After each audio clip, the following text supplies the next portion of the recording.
wabarakatuh. Perkenalkan, nama saya Cendriani Dunelengo dengan NIM 151423134. Saya dari kelas 1G. Pada video kali ini saya akan menjelaskan pendekatan dalam manajemen kelas, diantaranya pendekatan instruksional, pendekatan proses kelompok, dan pendekatan sosio-emosional oleh dosen pengampuh Bapak Dr. Rustam I. Husain MPD. Yang pertama yaitu pendekatan instruksional. Pendekatan instruksional adalah pendekatan yang mendasarkan pendirian bahwa pengajaran yang dirancang dan dilaksanakan dengan cermat akan mencegah timbulnya sebagian besar masalah manajemen kelas. Dan prinsip dari pendekatan instruksional ini adalah pendekatan yang mengedepankan pada planning atau perencanaan. Perencanaan yang sangat baik yang harus dilakukan atau dibuat oleh guru.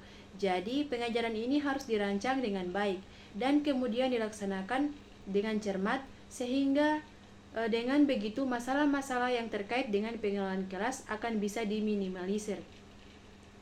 Oleh karena itu, hal-hal yang perlu diperhatikan dalam mengembangkan strategi pengelolaan kelas dalam pendekatan pembelajaran ini antara lain, yang pertama yaitu melakukan pembelajaran yang benar dan signifikan. Yang kedua yaitu guru harus mampu melaksanakan kegiatan yang efektif untuk mencegah siswa agar tidak melalaikan tugasnya. Yang ketiga yaitu pendidik mempersiapkan daftar kegiatan sehari-hari yang perlu dipahami dan dilakukan seluruh siswa. 4. Memberikan pengarahan yang jelas kepada siswa. 5. Memberikan motivasi atau dorongan yang bermakna terhadap perilaku siswa yang menunjukkan kebosanan. 6. Memberikan bantuan dalam mengatasi masalah siswa. Selanjutnya yang kedua yaitu pendekatan proses kelompok. Pendekatan proses kelompok dalam manajemen kelas adalah strategi yang digunakan oleh guru untuk mengelola interaksi dan dinamika dalam kelas dengan melibatkan siswa dalam proses pengambilan keputusan, kerjasama, dan pemecahan masalah. Berikut penjelasan lebih lanjut. Yang pertama, kolaborasi.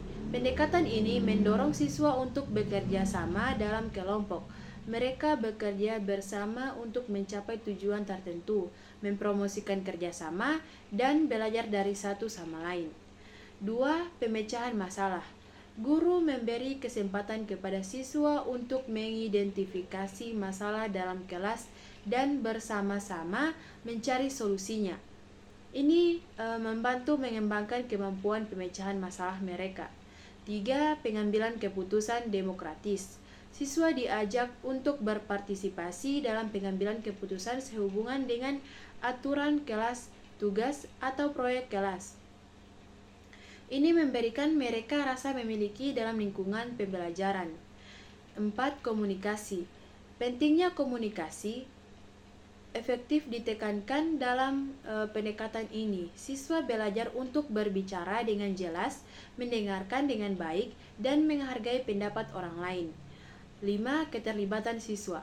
Pendekatan ini menciptakan peluang bagi setiap siswa untuk aktif terlibat dalam proses pembelajaran. Mereka merasa lebih termotivasi karena merasa memiliki peran dalam kelas. 6. Pengembangan keterampilan sosial.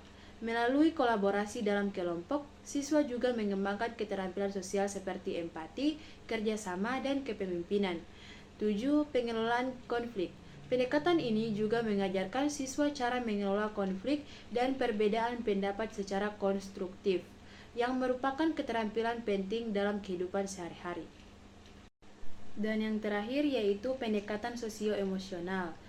Pendekatan sosio-emosional dalam pembelajaran adalah suasana perasaan dan suasana sosial.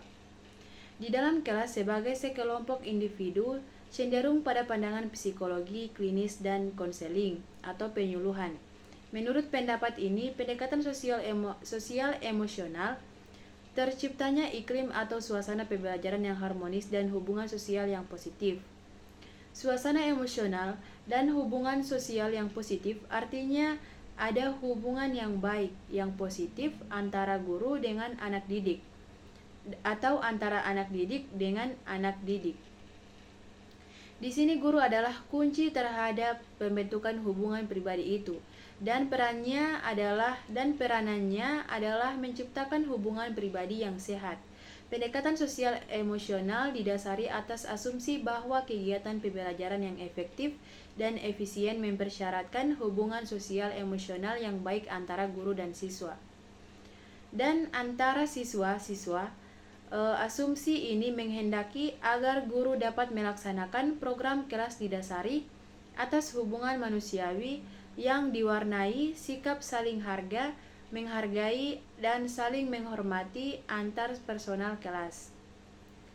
Haim C. Ginot mengemukakan bahwa dalam memecahkan masalah, guru berusaha untuk membicarakan situasi, bukan pribadi pelaku pelanggaran, dan mendeskripsikan apa yang ia lihat dan rasakan, serta mendeskripsikan apa yang perlu dilakukan sebagai alternatif penyelesaian. Sedangkan menurut Carl A. Rogers, kelancaran proses belajar yang penting sangat tergantung kepada kualitas sikap yang terdapat dalam hubungan pribadi antara guru dan peserta didik. Sikap tersebut meliputi ketulusan, keserasian, sikap menerima, menaruh perhatian, dan mempercayai. Sementara itu, W. Glasser mengemukakan bahwa perlunya dalam membina rasa tanggung jawab sosial dan harga diri peserta didik, membantu peserta didik dalam menganalisis dan menilai masalah tersebut dan menyusun rencana pemecahan masalah. Terakhir, Rudolf Dreikurs menyatakan bahwa upaya guru dalam penerapan pendekatan iklim sosio-emosional membantu setiap anak untuk menyadari dan menerima dirinya masing-masing, menyiapkan masing-masing anak untuk berkontribusi atau sumbangan kepada bermacam-macam aktivitas di kelas, menyadari siswa untuk menerima dan mengerti perbedaan-perbedaan individual atau masing-masing siswa, membuat rencana kerja sehingga kemampuan masing-masing anak dalam kelas bermanfaat.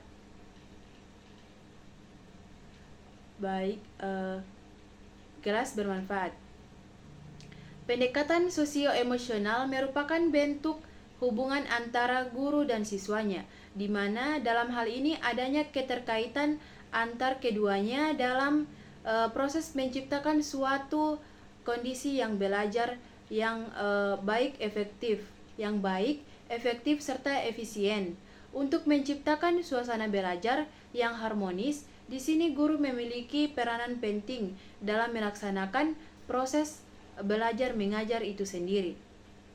Seorang guru harus berusaha mendorong siswa agar mampu dan bersedia mewujudkan hubungan manusiawi yang penuh saling pengertian, hormat menghormati, dan saling menghargai. Guru harus mendorong menjadi pelaksana yang berinisiatif dan kreatif, serta selalu terbuka pada kritik. Di samping itu, berarti juga guru harus mampu dan bersedia mendengarkan pendapat, sasaran, gagasan, dan lain-lain dari siswa sehingga terjadi suasana pembelajaran yang dinamis. Dari materi tadi, saya dapat menyimpulkan bahwa pendekatan yang dipilih guru senantiasa diselaraskan dengan kebutuhan dan karakteristik siswa. Pendekatan pada dasarnya dikelompokkan menjadi dua, yaitu pendekatan manajemen dan pendekatan psikologikal. Selain kedua pendekatan tersebut, ada beberapa pendekatan dalam manajemen kelas, antara lain pendekatan konseling, pendekatan penelitian keefektifan guru, dan pendekatan kontingensi. Aspek-aspek dalam manajemen kelas meliputi berbagai hal yang berhubungan dengan pelaku pembelajaran maupun hal-hal yang berkaitan dengan pembelajaran. Jadi itulah video materi dari saya. Sekian dari saya. Wassalamualaikum warahmatullahi wabarakatuh.